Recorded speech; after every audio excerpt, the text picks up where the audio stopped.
TV에도 사실 여러분과 비슷한 입장의 청년들이 있는데 많이 힘들죠? 대답을 안 하는 거 보니까 대답할 힘도 없는 거예요. 저는 저 뒤에도 보면 우리 기성세대들도 깨와 계신데 저는 사실 세상 사람들이 말할 때는 정말 힘들게 살았구나 이런 얘기들을 이제 듣기도 합니다. 그런데 요즘의 청년들과 제가 살아왔던 청년 시절을 비교해 보면 명백하게 요즘 청년 세대들이 훨씬 더 어려운 상황입니다. 뭐 여러분도 잘 알겠지만, 그러니까 먹고 사는 물질적인 기초 수준은 되게 높아졌죠. 뭐 밥을 굶지도 않고, 그래도 뭐 생존의 위협을 받거나 뭐 그러지는 않고, 직업의 질의 차이가 좀 있지만 굳이 뭐 구한 다음에 또 구할 수는 있는데 우리 청년들이 기대하는 수준에 맞지 않다는 점. 근데 결정적인 차이는 그런 것 같습니다. 미래가 희망적이냐. 당장의 상황이 좀 나을지는 몰라도 내일이 오늘보다 나을 거다. 뭐 10년 후, 20년 후. 또 내 자식 세대는 나보다는 더 나을 것이다. 라고 믿어지느냐의 차이 같아요. 우리가 성장하던 시기는 정말로 대한민국이 고도 성장하는 시기였죠. 전 세계에서 이렇게 빨리 산업화된 소위 경제적으로 성장 발전한 나라 대한민국이 유일하죠. 이거 정말 전 세계가 놀랄 일입니다. 엄청나게 빠른 속도로 성장했죠. 그래서 당장은 어려워도 정말 오늘이 어제와는 다르고 내일 모레는 오늘과는 당연히 더 낮게 변했을 거라고 믿어졌어요. 뭐 임금이 몇 년 사이에 2배로 오르고 이랬으니까요. 그리고 우리가 대학을 졸업할 때는 뭐 웬만한 회사에 취직해서 평생 정년이 보장되는 그런 시절이었죠. 그리고 당연히 호봉제에 의해서 뭐 특별히 잘못하지 않으면 월급도 올라가고 뭐 퇴직금도 있고 별로 걱정을 안 했습니다. 중간에 요즘처럼 이렇게 속된 말로 잘릴 염려도 없는 직장이 매우 안정적이었어요. 그런데 지금은 완전히 반대가 됐죠. 직장을 구하기도 어렵고 구해도 안정성도 없고 또 미래가 그렇게 희망적이지도 않죠. 그러다 보니까 뭐 결혼도 연애도 다 포기하는 그런 안타까운 상황이 됐습니다. 이렇게 된 데는 여러분은 아무런 잘못이 없죠. 우리 기성세대들의 잘못입니다. 이런 점들을 예측하고 충분히 필요한 대책을 만들었어야 하죠. 제가 제일 책임이 크죠. 그래서 이제는 또 새롭게 길을 열어가야 합니다. 그래서 새 정부는 이제 권한이 좀 생겼기 때문에 새 정부가 해야 될 길은 기회를 많이 만드는 거예요. 모든 문제의 출발점은 거기 있다고 봅니다. 제가 최근에 어제 저녁에 이제 청년 관련 정책 논의를 하느라고 이제 수석 보좌관 회의를 했는데 거기 통계 자료 이런 게 있더라고요.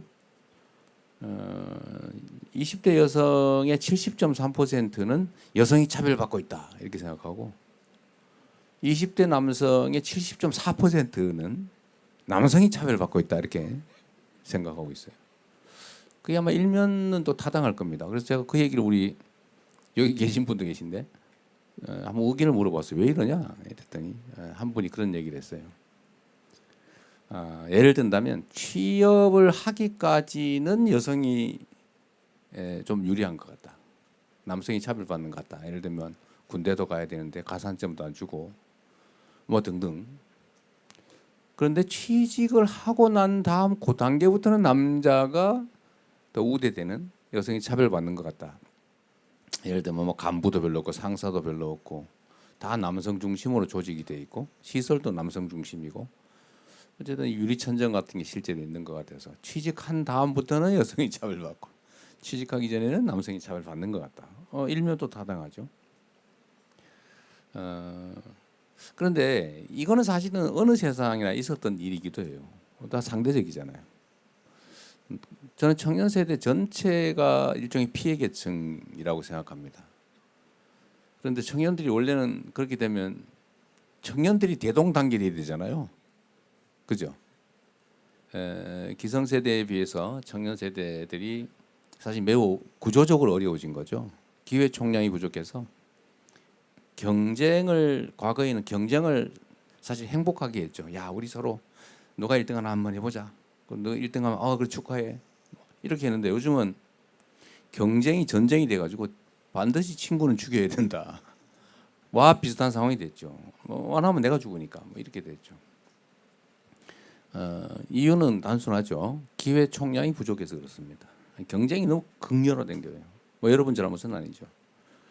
그래서 이 작은 기회의 구멍을 통과하기 위해서는 온갖 기묘한 기술을 다 배워야 되는데 다른 사람이 통과하면 나는 통과할 수 없는 상황이기 때문에 정말 잔인하게 경쟁이 아니라 전쟁을 하게 됐고, 그러다 보니까 정말 가장 가까워야 될 청년 세대들끼리 특히 남녀가 이 편을 지어 다투는, 괜히 여자가 남자 미워하면 안 되잖아요.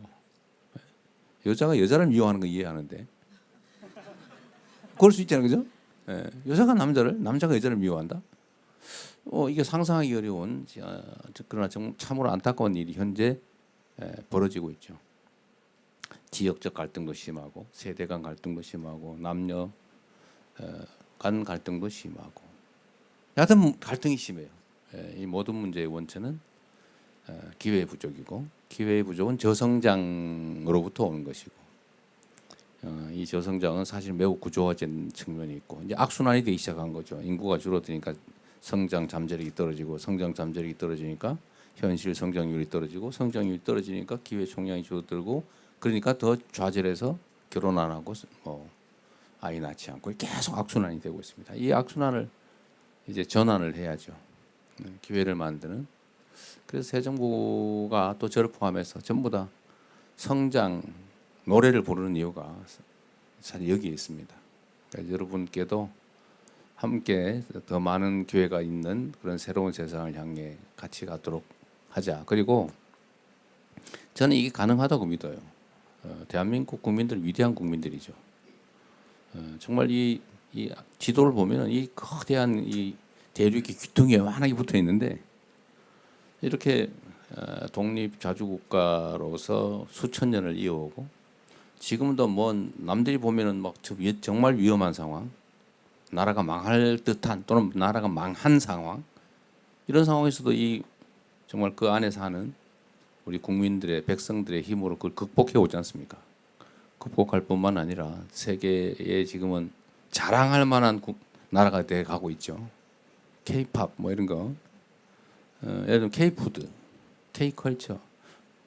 우리가 이제 첨단 기술, 인공지능 이런 분야에서도 주력하지만 사실 문화 부문에서 우리는 또 다른 기회가 있다고 보는데, 어쨌든 전 세계가 지금 각광을 하지 않습니까?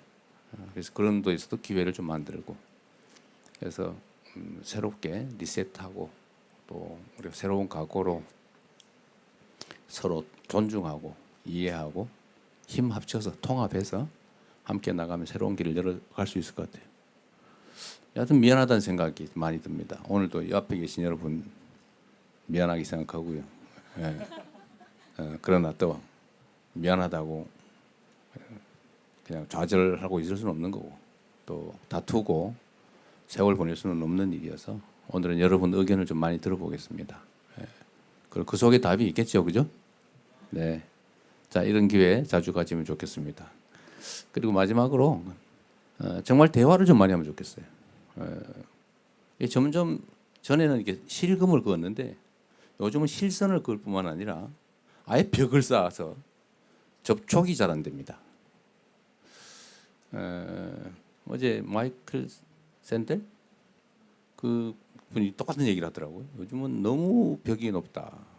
그런 말씀을 잠깐 했어요. 제가 잠깐 봤는데, 근데 우리는 대한민국 국민들이니까 같은 공간 안에 살고 협력해야 되기 때문에 노동자와 기업인들이, 청년과 기성세대들이, 특히 청년 남성과 청년 여성들이 대화를 많이 하면 좋겠습니다. 네, 고맙습니다. 네, 대통령님 감사합니다. 대통령님께서